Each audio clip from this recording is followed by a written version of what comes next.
मुखिया गांव के पेड़ के पास कुछ लोगों के पास बैठा हुआ हंसी मजाक कर रहा था। तभी वहाँ पर एक साधु आकर मुखिया से बोला, और सुना गांव के मुखिया, अरे क्या हाल चाल बा? अरे तोहरा दिमाग तो ठीक बा साधु, है न जान न पहचान। मेरा स्वभाव ही कुछ ऐसा है, मुझे बहुत तेजी से भूख लगी है। अरे तो हम क्या करें, तुम क्या करो? अरे या तो मुझे पैसे दो या फिर कुछ खाने को दो। मुखिया बहुत बुरा सा मुंह बनाता हुआ साधु की ओर देखकर बोला, अरे तेरे बाप का मेरे ऊपर कर्जा है क्या? है? मैं अपने गांव में भिखारी का आना वैसे भी पसंद नहीं करता। अरे तुझे इस तरह से किसी का अपमान करने का कोई अधिकार नहीं है मुखिया। अरे तो तू क्या उखाड़ लेगा? है? तू सीधी तरह से यहाँ से निकल जा, नहीं तो धक्के देकर बाहर निकाल दूंगा। साधु गुस्से में वो गांव छोड़कर चला गया और एक जंगल में बैठकर गुस्से से बोला, जिन गांव वालों ने मुझे इतना अपमानित किया है, उन्हीं गांव वालों की मदद से मैं इतना अमीर बनकर दिखाऊंगा जिसकी किसी ने कल्पना तक नहीं की होगी। हाँ। इधर गेंदा सेठ अपने घर पर बैठा हुआ अपनी पत्नी से बोला, मुझे बहुत तेजी से भूख लगी है। अरे अभी 10 मिनट पहले तो तुमने खाना खाया था। मैं जब भी खाना मांगता हूँ तुम यही वाक्य बोल देती हो। मैं तुमसे तंग आ चुका हूँ। क्योंकि मैं खाना बनाते बनाते तंग आ चुकी हूँ। जाओ जाकर जंगल में जो बड़े बड़े पेड़ लगे हुए हैं उन्हें जाकर खाओ। मेरी पत्नी की बात तो सही है, उन्हें खाने के पैसे भी नहीं देने पड़ेंगे। क्यों ना मैं जंगल में ही जाकर अपना पेट भरूं। गेंदा सेठ गुस्से से घर से बाहर जाने लगा। अरे कहाँ जा रहे हो? जंगल में, अब से मैं वहीं रहूंगा। हाँ जाओ, तुम्हारे जैसे बनमानुष के लिए जंगल ही बना है। गेंदा सेठ जंगल की ओर निकल गया। इधर शर्मीली पागलों की तरह अपने पति पुट्ठा को गांव में ढूंढती फिर रही थी। तभी अचानक शर्मीली की नजर गांव के मुखिया पर पड़ी।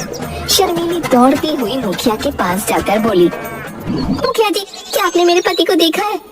अरे शर्मीली, सारा गांव जब रोज सुबह सोकर उठता है ना, तो ईश्वर से यही प्रार्थना करता है कि वो तुम्हारे पति को ना देखे, समझी? बकवास मत कीजिए मुखिया जी, मेरा दिल बैठा जा रहा है, वो सुबह से घर नहीं लौटे।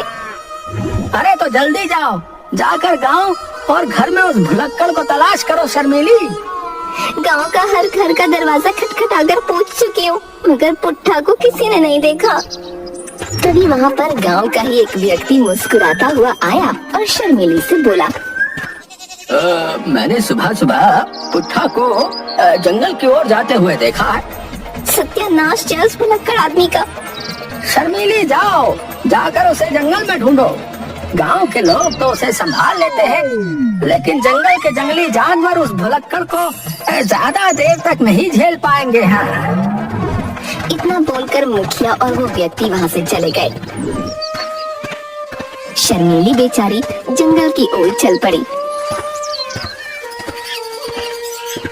जंगल के काफी अंदर निकलकर शर्मीली को पुट्ठा एक पेड़ के नीचे बैठा हुआ नजर आया। शर्मीली उसके पास जाकर गुस्से से बोली, अरे यहाँ आराम से बैठे हुए जंगल के पेड़ों को क्यों नहीं हारी जा रहे हो? पुट्ठा शर्मीली की ओर देखकर क्रोधित अवस्था में बोला, देखो कमलनाथ, मुझे तंग मत कर, बता रहा हूँ।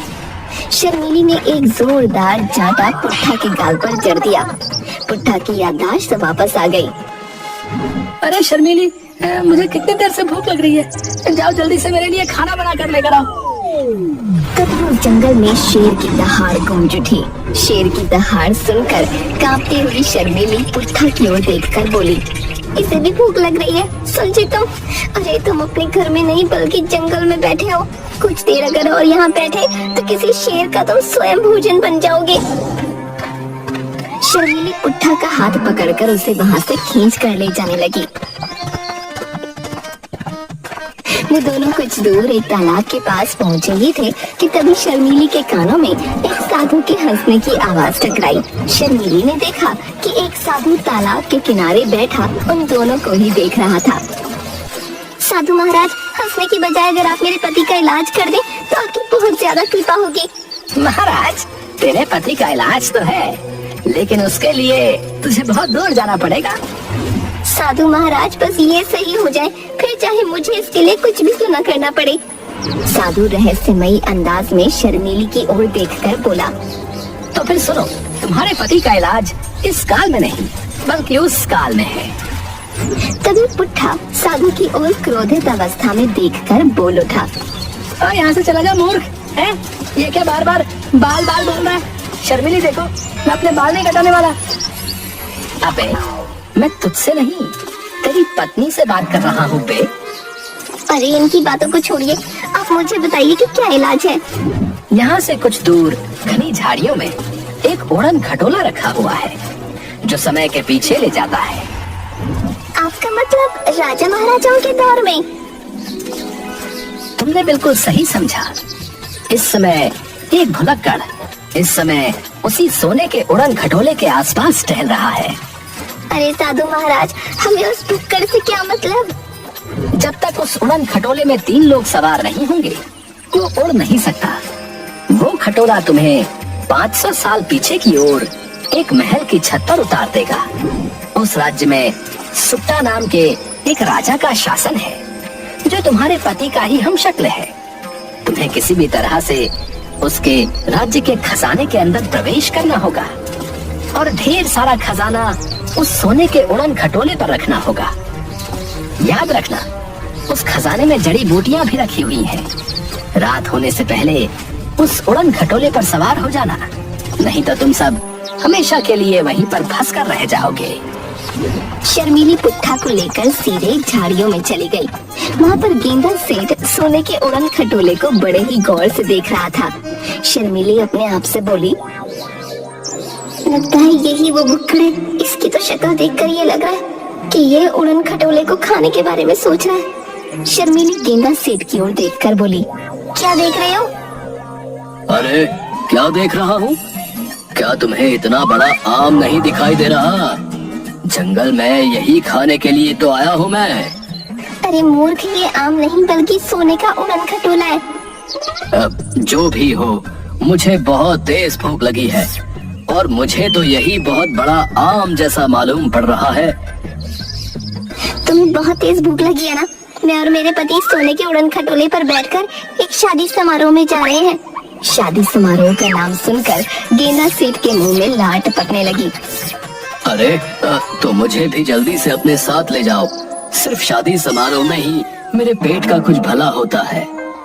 तो फिर देर किस बात की है, चलो।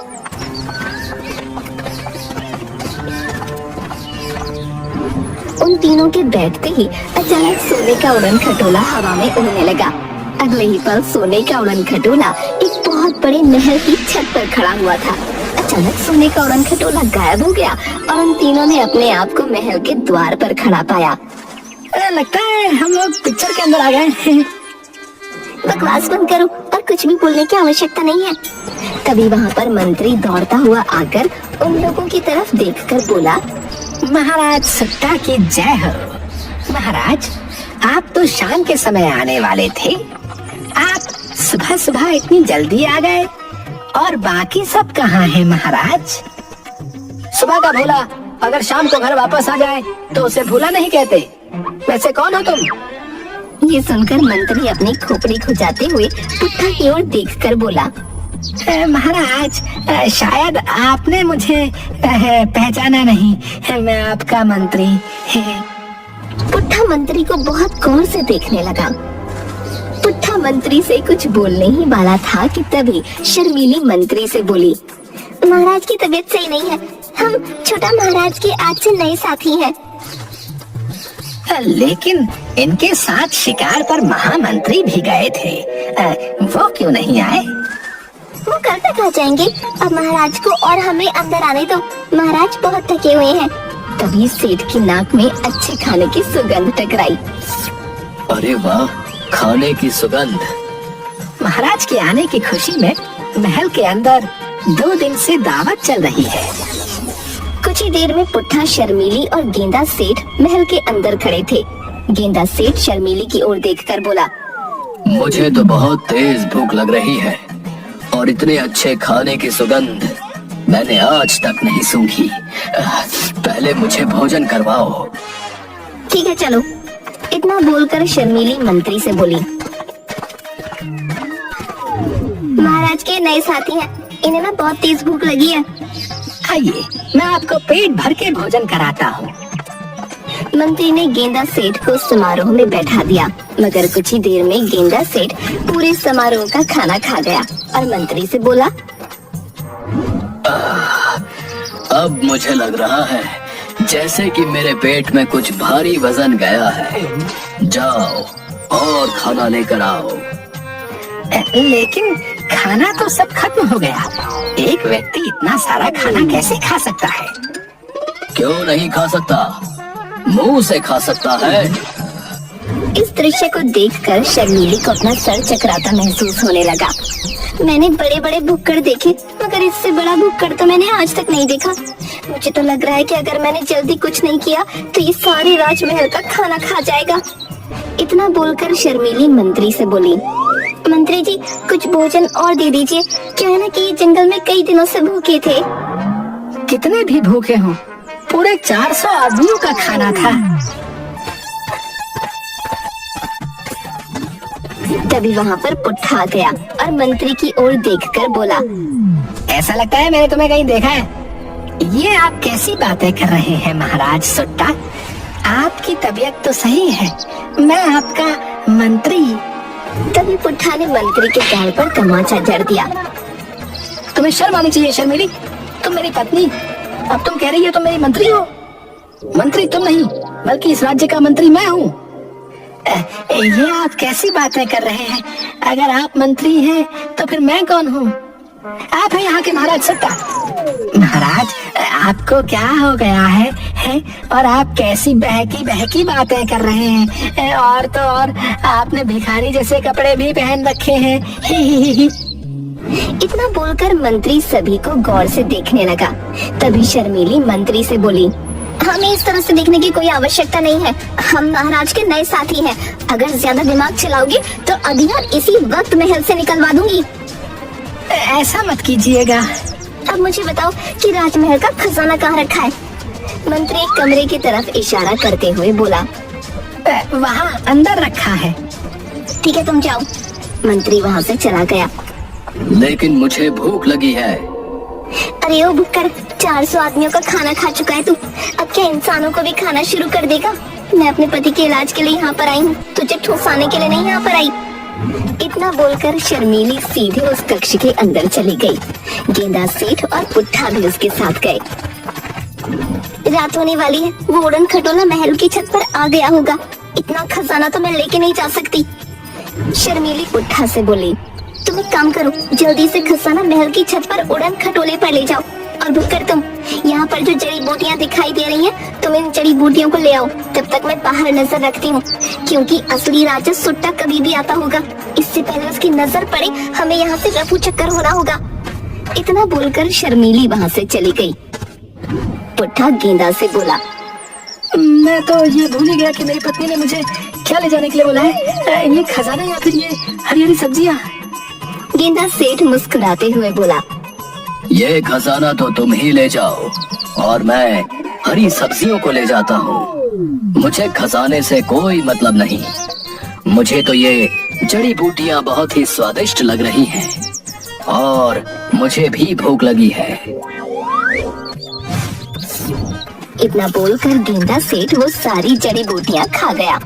जड़ी बूटियाँ खाने के बाद गेंदा बोला, चलो अब हम दोनों मिलकर खजाना उड़न खटोले तक ले चलते हैं। आखिरकार हमें वापस भी तो चलना है।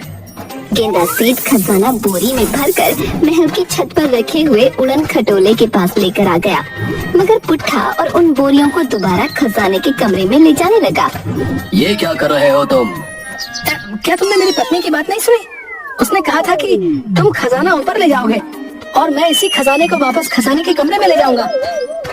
इतना बोलकर पुट्ठा वो सारा खजाना दोबारा खजाने के कमरे के अंदर रखाया। तभी वहाँ पर शर्मीली भागती हुई आई और बोली, जल्दी से उड़न खटोले पर बैठो, महाराज सुट्टा पधार चुके हैं और मंत्री को पता लग गया है कि हम तीनों बहरूपिये हैं। वो हमें गिरफ्तार करने के लिए यहाँ आ रहे हैं। क्या तुमने खजाना और जड़ी बूटियाँ सोने के उड़न खटोले पर रख दी ना? हाँ हाँ रामवती, जैसा तुमने कहा था मैंने वैसा ही किया। शर्मीली माथा पीटते हुए पुट्ठा का हाथ पकड़कर सीधे उड़न खटोले पर बैठ गई। शर्मीली के बैठते ही उड़न खटोला अचानक वहाँ से गायब हो गया और उसी जंगल में वापस आ गया। साधु वहाँ पर शायद उनका ही इंतजार कर रहा था। अरे यहाँ खजाना कहाँ गया? खजाना? खजाना तो तुम्हारा पति वापस न खाया। और जड़ी बूटियाँ? जड़ी बूटियाँ? मुझे बहुत तेज भूख लगी थी, वो तो मैं खा गया।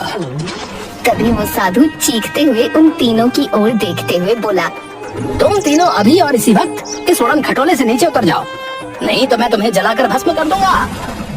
शर्मीली, पुट्ठा और गेंदा डरते हुए उस उड़न खटोले से नीचे उतर आए। साधु गेंदा और पुट्ठा की ओर देखकर बोला, तुम दोनों इंसान के नाम पर कलंक हो, कलंक। मैंने सोचा था कि तपस्या करके उड़न खटोले को तैयार करूंगा और मैंने ऐसा किया भी, मगर उड़न खटोले की शर्त ये थी कि इसमें एक भुलक्कड़ और एक भुलक्कड़ ही सवार होगा। और फिर तुम्हारे जैसे निकम्मे मुझे मिल भी गए, लेकिन तुम्हारी मूर्खता ने मुझे फिर से वहीं वापस लाकर खड़ा कर दिया। सोचा था पुराने काल से खजाना मंगाकर जिंदगी ऐश में काटूंगा, पर अब चले जाओ। गेंदा साधु की बात सुनकर डरते हुए अपने घर की तरफ भाग गया और शर्मीली पुट्ठा का हाथ पकड़कर अपने घर की ओर भाग गई।